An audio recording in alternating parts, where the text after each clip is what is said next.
Hey, what's going on guys? My name is Joey, and welcome back to another video here on my channel. Today, I'm going to be giving you guys 3 meta builds for the Dread Incarnon. The Dread Incarnon is in the rotation this week. It is not as good as the Paris, but it is still really solid, and I will be showing you that. Now, first things first is what we have here is for the traits. We have plus 70 base damage and 100% damage to enemies below half HP. 30% projectile speed is what I like to go for here, though you can go for ammo capacity or minus zoom if that's more your speed. And for 2 of these builds, you can either use the critical damage increase or you can use the critical chance increase, but this weapon already has 50% CC, so I didn't really see a reason for this, so I increased the base CD by 1. So we're getting some pretty wicked CD numbers. So the first build I'm going to show you guys, this one actually involves using the Incarnon form. This one is Galv Chamber, Spectral Serration. This is our base damage here. You could just put Serration here, whatever base damage, totally fine. Vital Sense, Galv Scope, so we can stack our crit. Galvanized Aptitude for CO. It is additive on this weapon. I might add that as well. Critical Delay here. This critical delay is going to give us some nice CC, getting us up to 150 from 50. I am using Unseen Dread here. If you don't have Unseen Dread, you can just go for whatever you want here, like maybe like bladed rounds. Like this is an option. You can go for that. And then I have Bane Grenier. Bane, just swap your Bane out accordingly. Dig swap for crit tier bumps.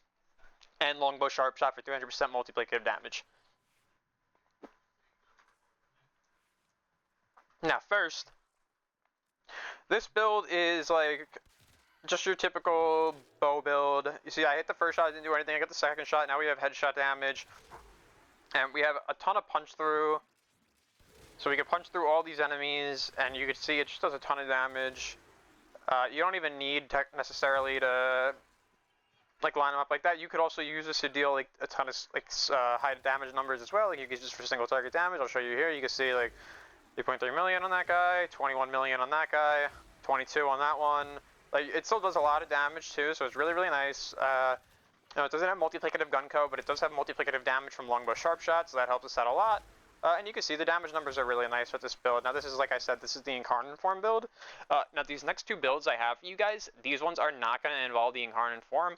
Now I'm going to show you this one first, just because this one does not require me to change anything. So what we go for here is we have our base damage, Bane Grenier, Vital Sense, Unseen Dread for that CD. We have Longbow Sharp Shot, Prime Cryo rounds for cold damage, Pistol Acuity, or Primary Acuity, so we can get that juicy headshot damage and critical chance. More critical chance here. Bladed rounds for extra critical damage. And then we have Primed Stabilizer. Now, bladed rounds here, this is probably your flex spot here. You can put whatever you want here. Totally fine. And we run Longbow Sharp Shot on this build.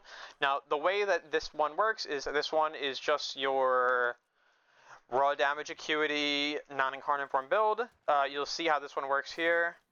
You see I have Sharp Shot up, now I go invisible, I have all my buffs up. You can see we're doing things like 8.2, 35 million with those 10 stacks of viral. You do a ton of damage. If you prime them up, you can do damage like this, 319 million, 306 million. And I don't know why the non-incarnate form is just a lot better. The stats are actually better on the incarnate form, yet it seems to produce better results without it. Like if I prime here and I'm in the incarnate form, I go for a headshot, 14 million damage. Like I just did 300 million without the incarnate form. You know, it's just like, so it's a little bit odd to me. But yeah, as far as like this goes, the non-incarnate form is really strong. It does a lot of damage. You can see it just rips through these enemies, no problem. Like I said, if you want to prime them with like compressor or whatever, 245 million, 43 million, 31 million, 43 million. You do these big numbers. And this is a very strong weapon, especially for single target option. So yeah, like this is what I was saying though, it's not as good as the Paris. The Paris is better than this still, but still this is a very good weapon.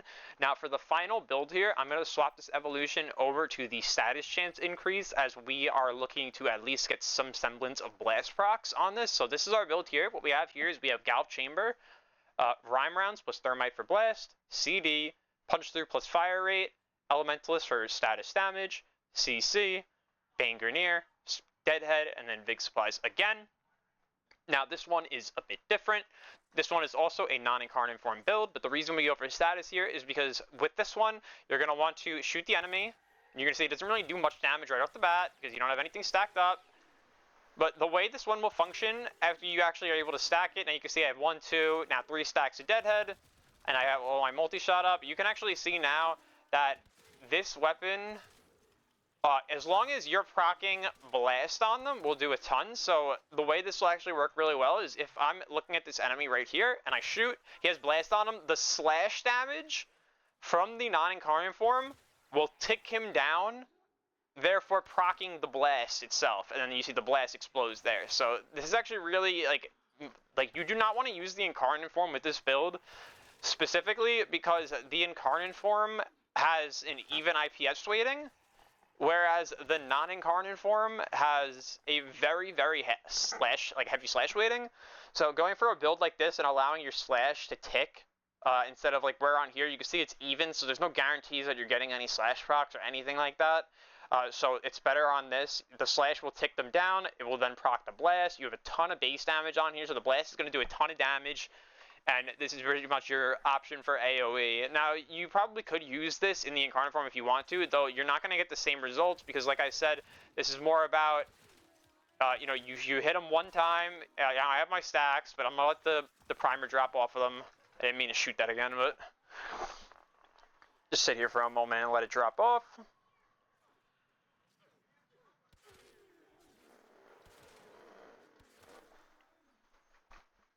Yeah, so this one's really solid. This is definitely one, like I said, this is one you want to use with the other incarnate trait, and you can see that the slash ticks them, and then they all die.